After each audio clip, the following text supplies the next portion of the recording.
Good evening. Welcome, everyone. My name is Chanel Hasten. I'm the Director of Outreach and Community Relations for the Elakha Alliance. We're pleased to invite you to our final webinar of 2023. We are really excited, entitled Sea Otter Heroes, the Predators That Saved an Ecosystem. And we are excited to have Patricia Newman join us as our guest speaker this evening. So I'm just going to give a brief overview of who the Elakha Alliance is, just so everyone knows, and then I will quickly pass it off to Patricia to take the lead. All right, so who is the Elakha Alliance? So if you're not familiar with us, Alaka is a Chinook trading jargon term for sea otter. We were originally created in 1999 by the late David Hatch, who was a member of the Confederated Tribes of Siletz Indians. He was naming a boat he was building with his son and came across the word Alaka and to name the boat. And then started asking questions about what happened to Oregon's sea otter population, why didn't we have any, and what we should do to bring them back.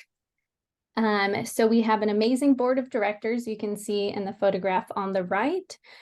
We've got several educators, conservationists, environmentalists, and several members of Indigenous communities here in Oregon as well. And so we are working hard to return a native population of sea otters back to the Oregon coast to help make our marine ecosystem more robust and resilient. So let's talk about what Oregon's coastal ecosystem used to be. So we used to have two top predators, the sea otter and the sunflower sea star, that kept these ecosystems in balance as keystone species. Sea otters are also a great regulator in eelgrass estuarine ecosystems, which Patricia, I'm sure, will talk about in a little bit. And so the bull kelp there on the bottom is our main type of kelp in Oregon, and to the right is some eelgrass in the estuarine ecosystem. So everything was in balance for a very long time. And let's talk about what happened when an ecosystem shifts dramatically. So in the early 1970s, oops, I just realized it was 1870s to the early 1900s. I will change that on the next webinar on the slide. There was the maritime fur trade. So that happened when Russians, English, and some American mariners came to the Pacific coast to hunt sea otters for their very, very luscious, soft fur. It was called soft gold back then. And within a couple hundred years, they were completely locally extinct here in Oregon. And there's actually an excerpt in the Coos Bay Times in 1910, and that was the last evidence of a sea otter pelt sold for $500. And then there was sea star wasting disease. So these are sunflower sea stars. They are big predators in the kelp forest ecosystem in the absence of sea otters that eat purple and red urchins. And so unfortunately, in 2013 to 2015, we had a marine heat wave called the blob that scientists think caused the sunflower stars to get this sea star wasting disease and basically just start melting apart underwater.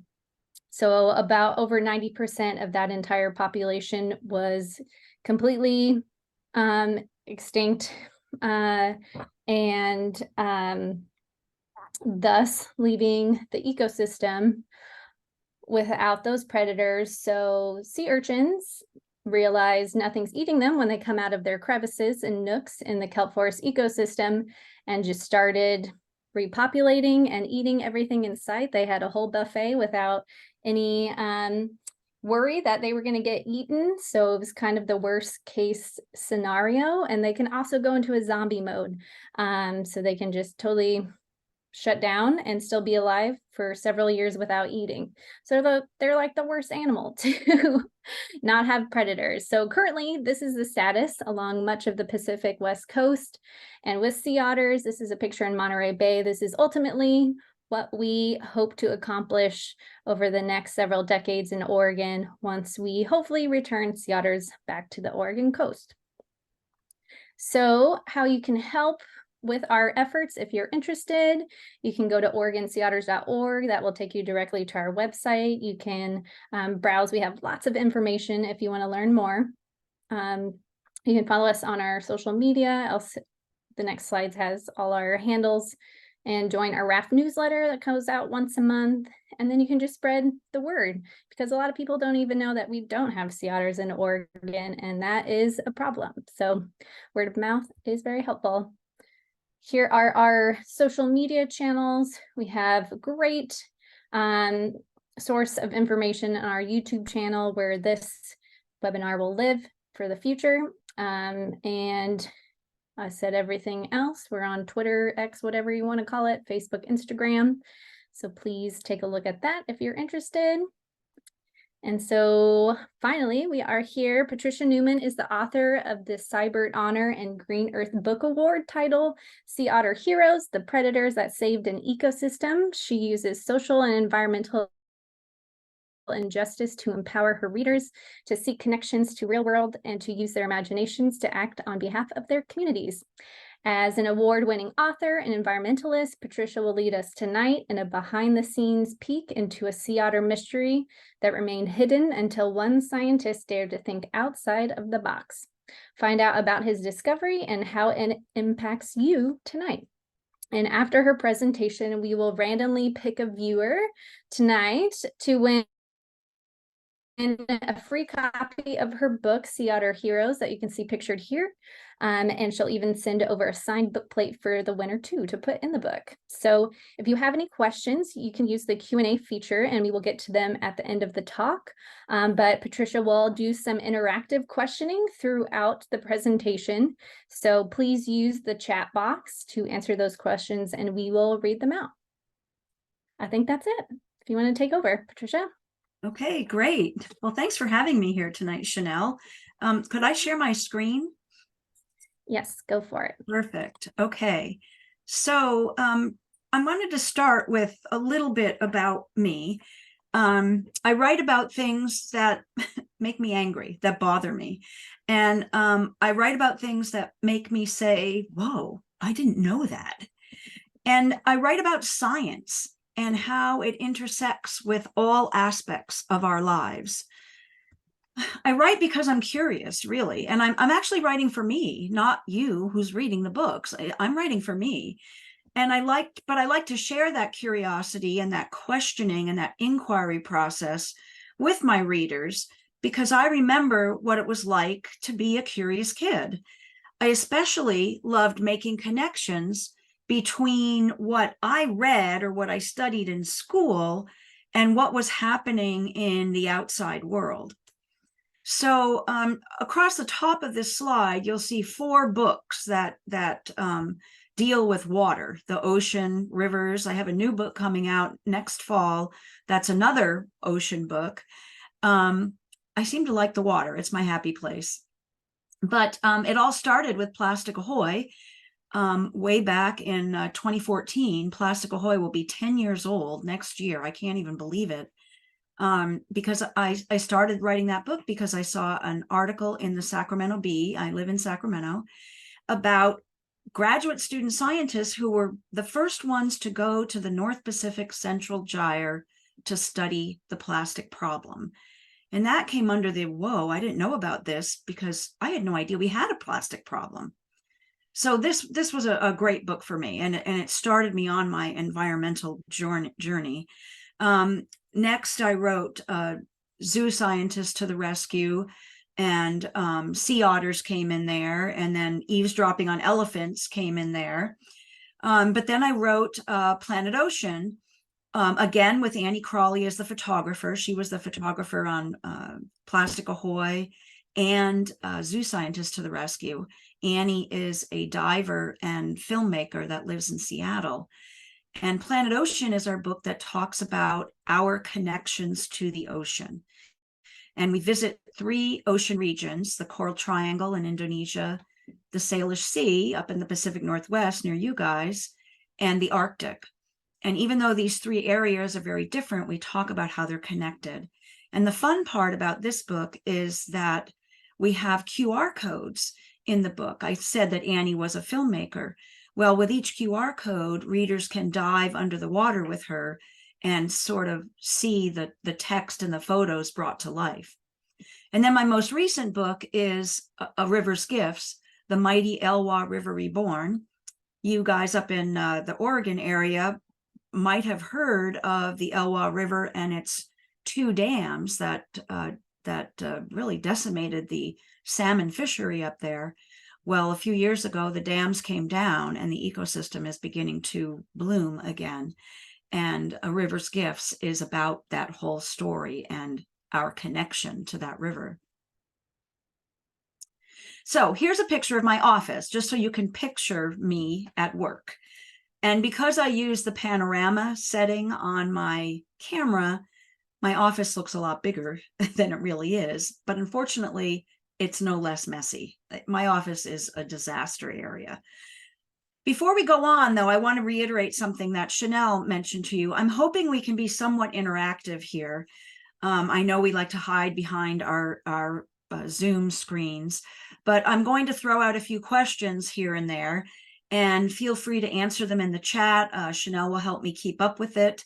Or if you're really brave, use the raise hand feature on Zoom, and we can bring you up on stage, unmute you, or even turn on your camera. So here we go. Here's your first chance to participate. What do you know about sea otters?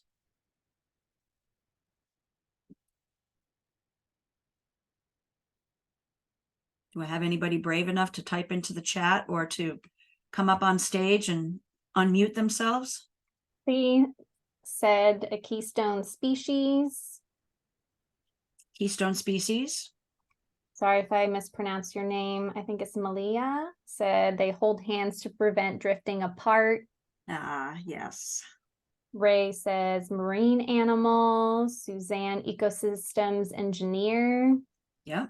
Mary, they have the thickest fur of any animal in the kingdom. Right. Fur, but no blubber, right? Aquatic mammals. Kira said they're pinnipeds. Oh, they are not pinnipeds. They're mostly absent from Oregon. They're completely absent from Oregon. Mothers raise pups on their own, stay with their moms for 12 to 18 months. Sea otters are the largest otters. They have pockets. Ah, yes, that's my favorite one. I'm glad somebody mentioned that one. They nurse their babies. They're bigger than river otters. They eat 25% of their body weight in food a day. Yep. Wow, you guys know so much. I told you, Chanel, they know a ton about sea otters. Are there any kids in the audience?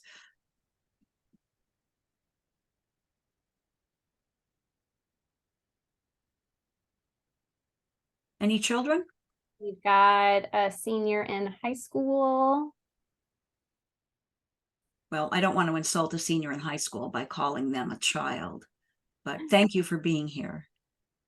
Okay, so another sea otter factoid that I love is that they make it easy for scientists to study them. They dive down, grab their food, and then bring it up to the surface, float on their back, and eat their food on their belly.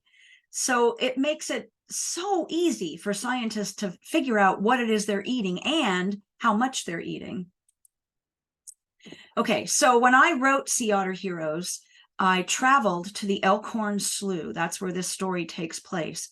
In fact, I travel for most of my books. I love being in the environment where the discovery happened.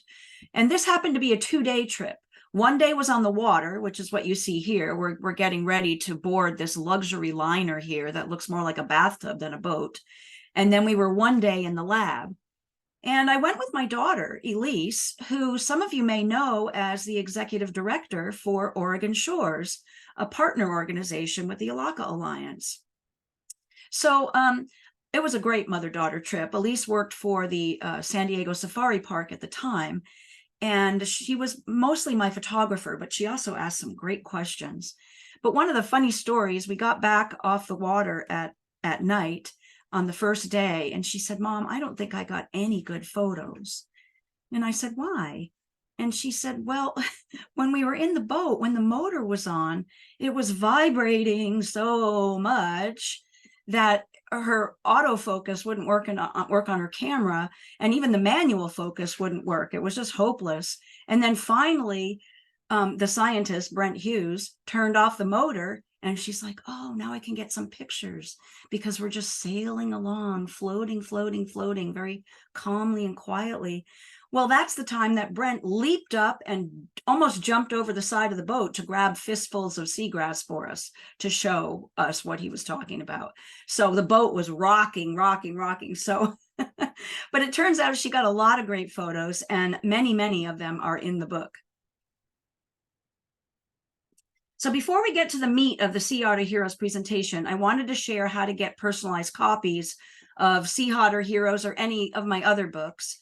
Buy one or more titles from your favorite bookstore and email your receipt as an attachment to me with the subject line Elakha Alliance. Tell me who your books are for and your address so I can mail you the personalized and signed book plates. I'll show this slide a little bit later on so you have all the information. So Sea Otter Heroes is about a food chain discovery by marine biologist Brent Hughes. Something we never knew about before. It's written like a mystery, and it follows Brent's scientific process and how he studied intertidal zones. He calls them a beautiful mosaic of habitats. So the Elkhorn Slough, which is where this story takes place, is off Monterey Bay in Northern California, below San Francisco, below Santa Cruz. And it's a very narrow, twisting waterway that kind of juts in eastward and then curves around northward. It's only about 7 miles long. This is a place, a protected place, where pelicans dive, harbor seals sun, and sea otters hunt.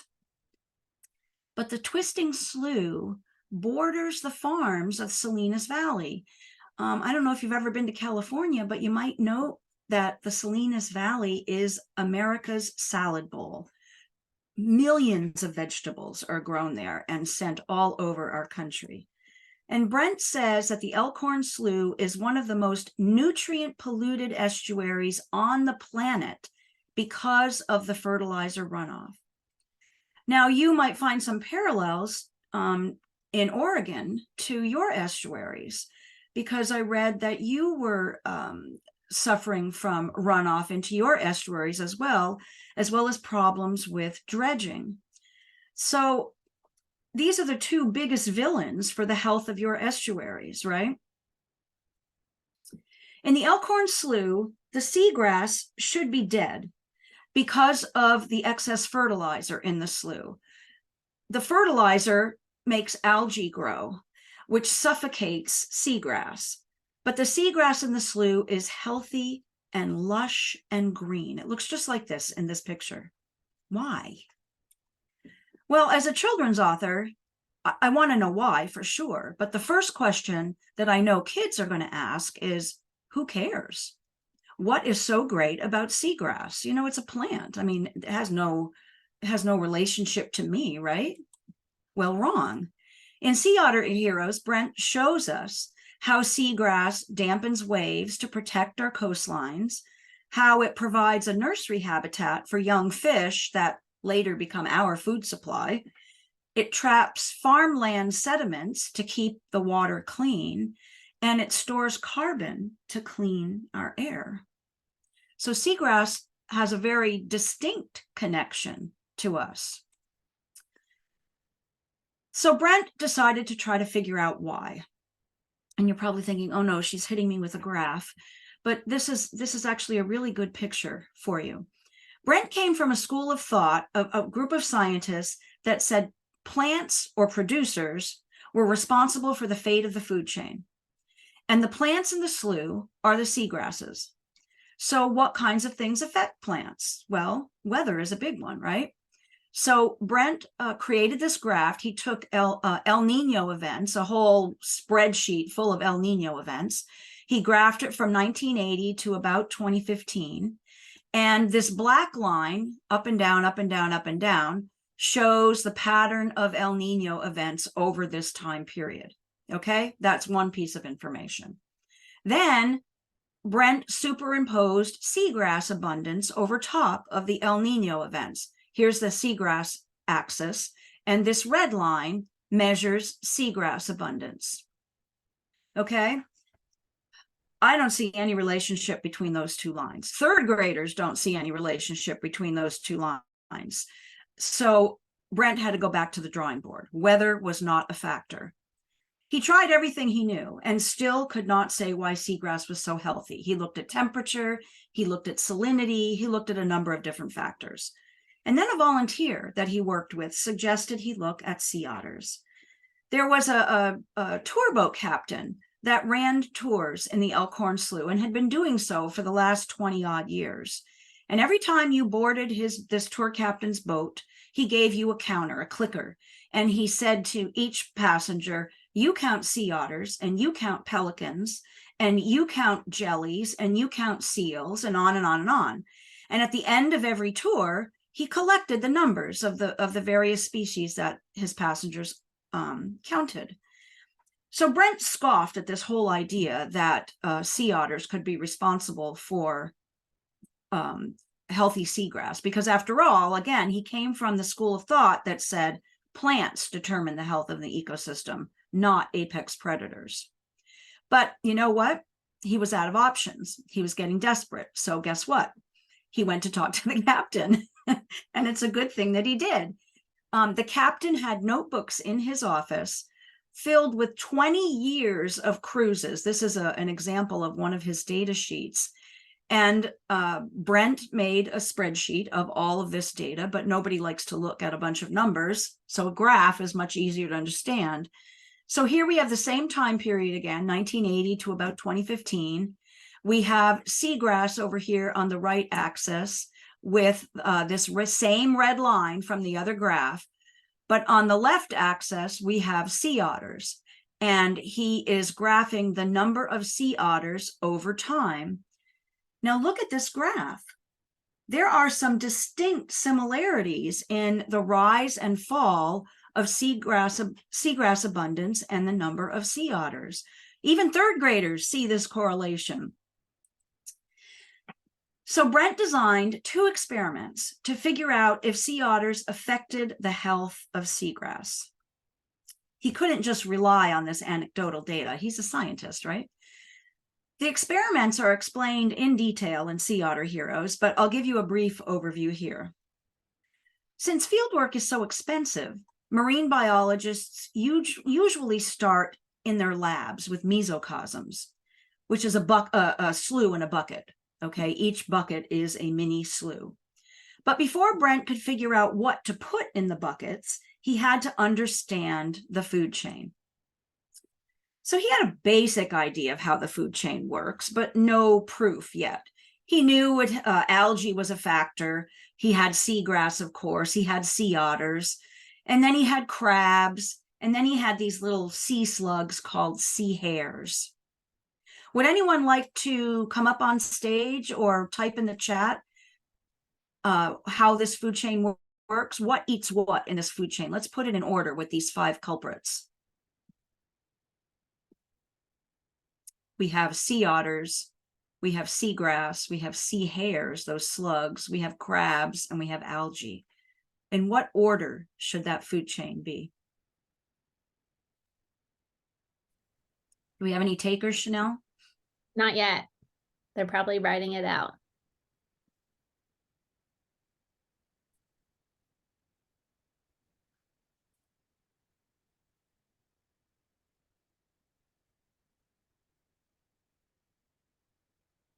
All right, we got a first one. All right, thanks for being so brave. Malia says, first it's seagrass, then algae, then sea hares, then crabs, then sea otters. Ah, you got it right on the first time. Well done. Well done. So this is the working food chain. Okay. I shamelessly asked my neighborhood children to play the parts of the culprits in the food chain, and I have all these props that I use. So sea otters eat crabs. Crabs eat the sea hares. The sea hares vacuum the algae off the seagrass. and keep it clean. Okay. I also call kids up to the front of the room when I visit schools, and we put this food chain in order. I ask the kids to do it. They're moving their classmates around. They're wearing the props. It's really a lot of fun. So back to our experiment in the lab. So all those suspects had to be inside the mesocosm, inside the bucket. Brent added sand or mud from the slough to the bottom of each bucket and then planted a hunk of seagrass that he pulled out. He actually weighed it and was very scientific about it, but he planted seagrass, a little bit of seagrass in each bucket. And then he added sea hares, 1 or 2 to each bucket. And then he added crabs. And then he added sea otters. But wait, no. Will sea otters fit in the buckets? No. So he needed to think outside the box or the bucket. So that's what I want you to do. I want you to think like Brent. How do you simulate the fact that sea otters live in some buckets, but not in others? Okay, and here's a hint. Sea otters eat the biggest, meatiest crabs first.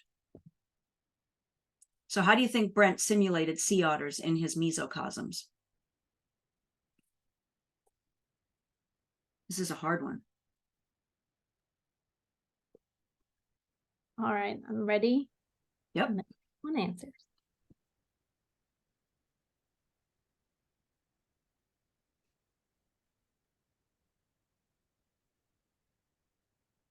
Sea otters eat the biggest, meatiest crabs first. Take out the biggest crabs. Take out the biggest crabs to do what? Good question. That's all they put. Several people said take out the crabs in one bucket and no crabs in another bucket for control. Okay. Okay. What Brent ended up doing was he took this hint, sea otters eat the biggest, meatiest crabs first, and he decided to control the size of the crab. So buckets that had big, meaty crabs, he thought no sea otter would live in that bucket. Buckets that had teeny weeny crabs, he thought a sea otter would live in that bucket. So by controlling the size of the crab, he simulated whether or not an otter was in the bucket. It's kind of backwards. Biggest crabs, no sea otter. Littlest crabs, sea otter. Okay, you with me so far? So what he found was that the buckets with sea otters simulated, the littlest crabs, had super healthy seagrass. And the buckets with the biggest, meatiest crabs, indicating no sea otter, had dead seagrass. So then he thought, this is interesting. Can I duplicate these results in the slough? So he and his volunteers had to figure out how to keep otters away from some areas of the slough, because the slough is the otter's home, right? So they built these cages. This cage is actually upside down. These are little rebar feet that sink into the mud. And this is a little, a bit of a chicken wire apron that also sits into the mud. This is about the 4th prototype of cage that Brent and his team built, because the first 3 attempts, the sea otter broke through and got the food without any problem. But Brent said when they stuck this particular cage down over a section of seagrass with a whole bunch of crabs in it, the sea otters couldn't get in. They were jumping up and down on the cage because they were frustrated. But the cage in this picture definitely kept the sea otters out. And then Brent had other cages in various areas around the slough that allowed the sea otters to swim. You know, there was just a top covering to make sure that the chicken wire wasn't affecting the sunlight to the seagrass. And then there was just open areas of the slough. And guess what he found? He duplicated his results. The cages without sea otters that kept the sea otters out, the seagrass died. And the cages that allowed sea otters to swim through, or the open areas where sea otters were swimming through, the seagrass was perfectly green. It was beautiful. So here's our working food chain again. What happens if otters disappear? Anybody care to take a stab at that? What happens if otters disappear?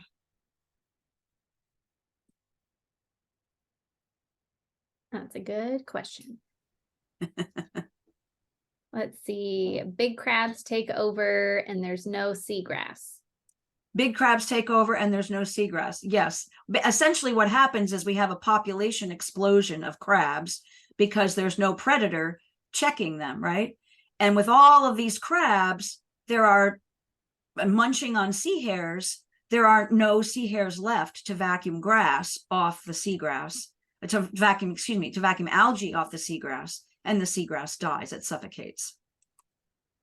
Correct. So yeah, there's a couple people who hit that point right before you made it. Excellent, excellent. I'm so glad. So this food chain is controlled by an apex predator, and it's called a trophic cascade. And this trophic cascade is so amazing because it shows us that we don't know what we don't know. And it also required that Brent completely change his thinking. He was confronted with evidence that was contrary to everything that he had ever learned. And this was a real wake-up call for him. So I want to extrapolate this to kids in school. When kids in school are always asked to do endangered species projects, right? I mean, I was required to do one. My kids were required to do one. I bet they're still doing them.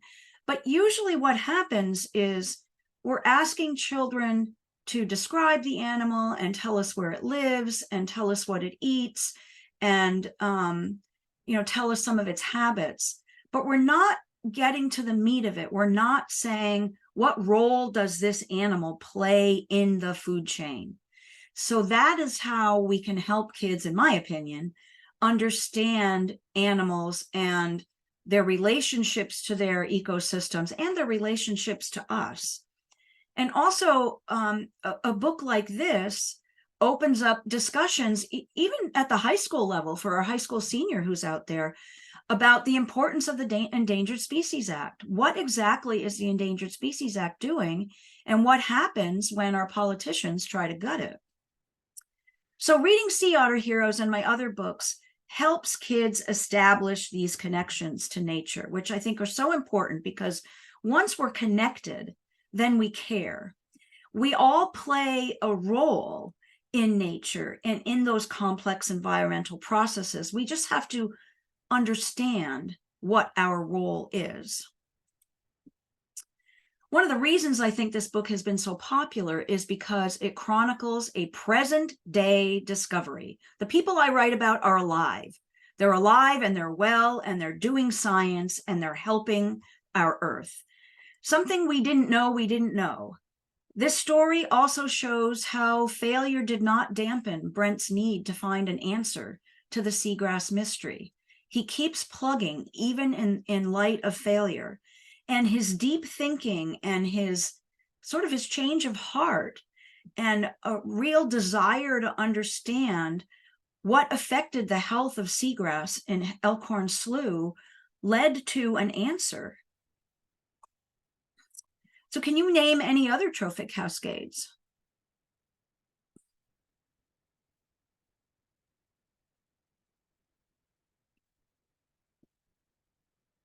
I added your website in the chat if anybody would like to look at that.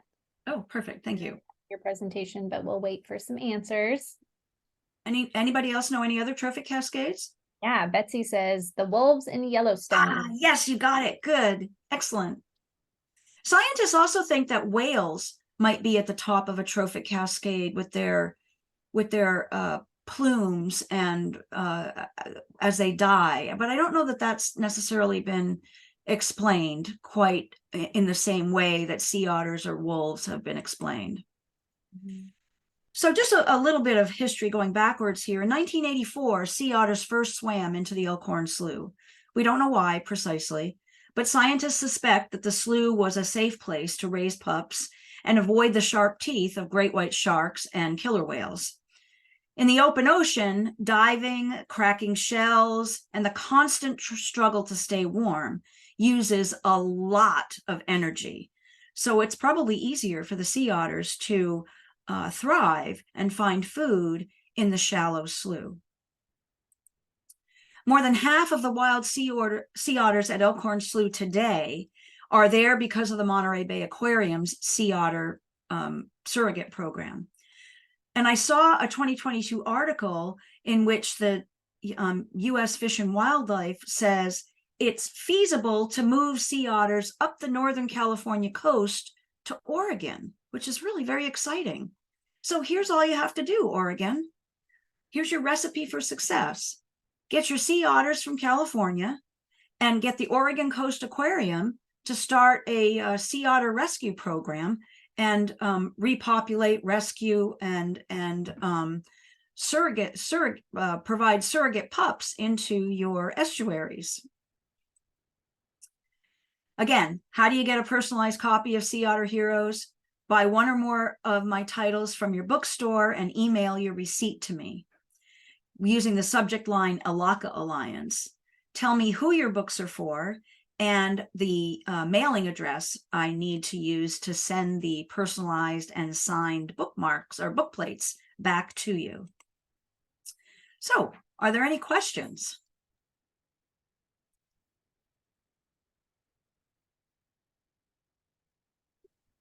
Wonderful. That was great. Thank you. You're welcome. It's such important research that we rely on for returning sea otters to Oregon as well. There are some estuaries outlined in our feasibility study that we published last year on reintroducing them back to Oregon. And yes, it is feasible. And estuaries are a big one.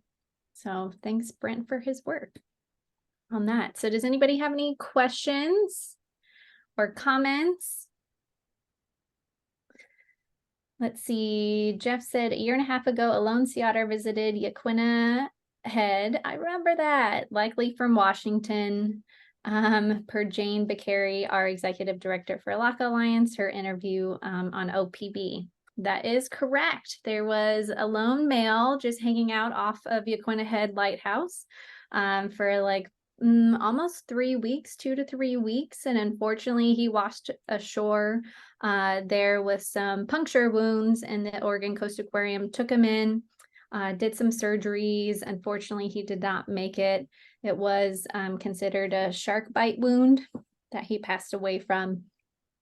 But there were thousands of people that came from all over Oregon and even other states just to see that one sea otter on our coast. So that's a great kind of, future viewpoint. If we had multiple sea otters on the Oregon coast reintroduced, that would be some great ecotourism to bring more people to our coastline. And he stayed in the open ocean. He didn't swim into any of the estuaries. Nope. Yeah, he stayed out there. Okay. Yeah, a lot of people, we get maybe a handful of lone sea otters on the Oregon coast that are usually from the Washington population up north, and they're usually young males who come down looking for some ladies. And unfortunately, we don't have any. So right. yeah, it's not a good trip for them. I don't know how you entice Northern California sea otters to make the long trek. I think you're going to have to capture them and put them in a boat, and they are heavy and they do have sharp teeth, so it's not going to be an easy trip by any means. Yeah. Okay, we have some more. Let's see. Louise said, had no idea the importance of otters for seagrass. So thank you so much. We'll have fun educating our aquarium visitors. Oh, excellent. Yes, the otters are there. We all know about how they protect kelp, right? But this seagrass is really something new. And there are so many seagrass meadows that, like I said, protect our coastlines, provide, a nursery habitat for fish, and sequester carbon, that we don't want to overlook them. Correct. Krista said there's more info on whales trophic roles coming soon on the next BBC Planet Earth 3, referencing the humpbacks of the Pacific, which I'm super excited for. The new Planet Earth. I love geeking out watching that. and pretending that I live in an underwater world when my screen is on. But while we are chatting, I also said we were going to give someone on the webinar a book.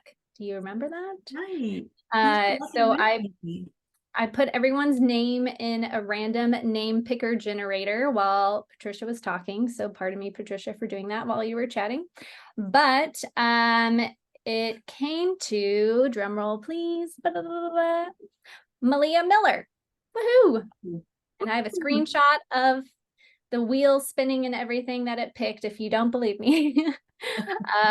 So congratulations. If you could please, I can probably find you on your registration, but if you would like to email me, you get the best address for you. I'll put my email in the chat. That would be great.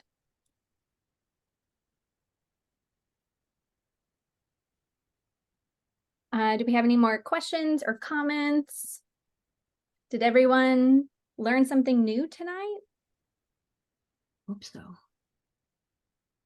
I love to visit schools, and my daughter lives in Portland, so it's an easy trip for me.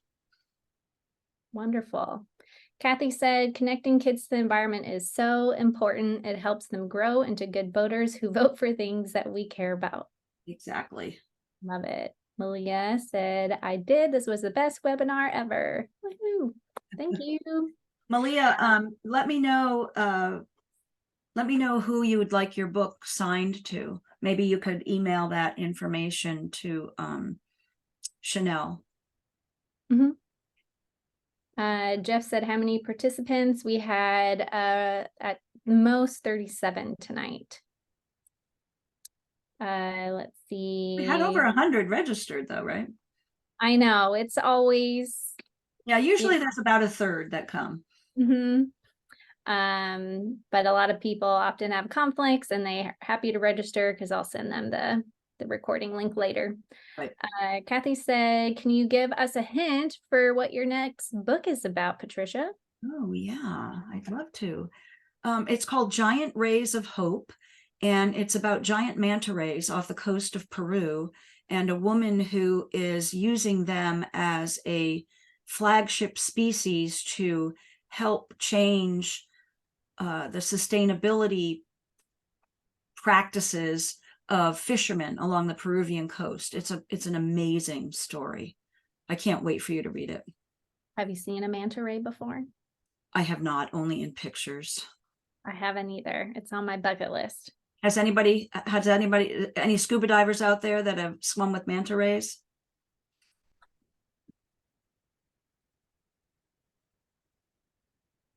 Not yet. Well, I hear it's a huge thrill. Several people have seen them, snorkeled with them in the Sea of Cortez. Malia says, what has been your biggest challenge in your career and what did you learn from it? It's a great question. Oh, the biggest challenge in my career. I think that has to be patience. The children's publishing industry is glacial. It's just so slow. So you have to write and write and write. And then once you think you've got something that's worthy, you send it out there and you have no control over when your editor, your prospective editor might respond. So what I have learned is that the minute I send a book out there into the ether, hoping that it will get picked up and sold and actually become a book, I just have to start something else. So as a result, I have 3 books coming out, one in the end of 2024 and 2 in the spring of 2025. And because of that very patience problem, I just keep working. I can't sit there and wait for somebody to decide my fate, so to speak.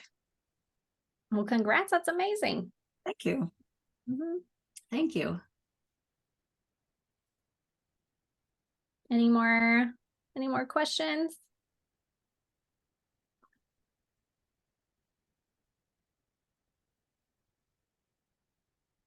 Lots of thank yous. Oh, you're very welcome. I hope the Oregon Zoo will have your book available. I can see. I don't know if it is. I can check because I know some people on the inside. I don't know if the Oregon Zoo does have it available. Hopefully, does the aquarium have a gift store? Maybe they'll stock it as well. They do. I'll ask them as well. I did see your book in person about several weeks ago when I was in Monterey Bay at the Elkhorn Slough Safari store. Oh, yes. They had every book you could ever want, and yours was right there front and center. And I was like, oh, we've got a webinar. They had they hosted the book launch for Sea Otter Heroes. Oh, Everybody great. was so helpful. They were so excited about this project. They were so excited to see this come to fruition. And it was very funny how it came to be. I worked on Plastic Ahoy and interviewed 3 female scientists for that book. And one of those female scientists was accepted to a conservation fellowship. And the fellowship invited me to their retreat to talk about how to write science for children. And so I talked about the journey of Plastic Ahoy. And while I was at that retreat, I sat down at a dinner table and Brent was there. He cornered me and he said, have I got a story for you? So that's how I first heard about Brent Hughes's story. And that's what became Sea Otter Heroes. Love that. Okay. Got lots of thank yous, very informative, interesting webinar, a good way to end the year. I also agree, it was wonderful. Thank you, everybody. We will work on getting your books if they're not in the Oregon Zoo or the Oregon Coast Aquarium for next year, hopefully. And yeah, do you have any last words you'd like to share with anyone? No, just go out there and read nature books to kids. Yeah. Get them on our side. Yeah. Yes. Awesome. Okay, well, thanks again, everyone, for joining us tonight. I hope you have a happy holiday and a great new year. And we've got lots more Alaka events and exciting updates coming up in 2024. So stay tuned and have a good night. Thank you. Good night, everybody.